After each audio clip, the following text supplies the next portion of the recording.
लाडकी बहीण योजना चालू ठेवायची असेल तर तुम्हाला आमचं बटण दाबलं पाहिजे असं वक्तव्य अजित पवार यांनी केलं होतं आणि यावर आता नाना पटोले यांनी सुद्धा टीका केलेली आहे। अजित पवारांच्या जे पोटामध्ये होतं तेच ओठांवर आलं, फक्त निवडणुकीसाठीच या योजना आणलेल्या आहेत असं पटोलेंनी म्हटलंय। एक गोष्ट खरी आहे, मी लपून ठेवत नाही।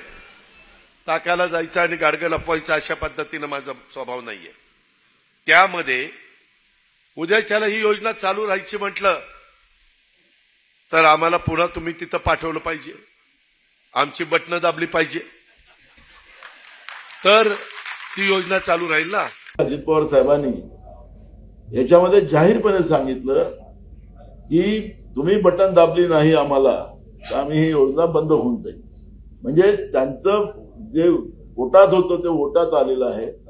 स्वार्थासाठी आणि खुर्ची लाडकी ही योजना ते राबवत आहेत। आम्ही तुम्हाला सांगतो की आमचं सरकार महाराष्ट्रामध्ये बिलकुल येणार आणि त्या माध्यमातून ही जी आहे योजना, या योजनेला याच्यापेक्षा जास्त पैसे देऊन आम्ही ही योजना पुढे नेण्याचा संकल्प आमचा आहे।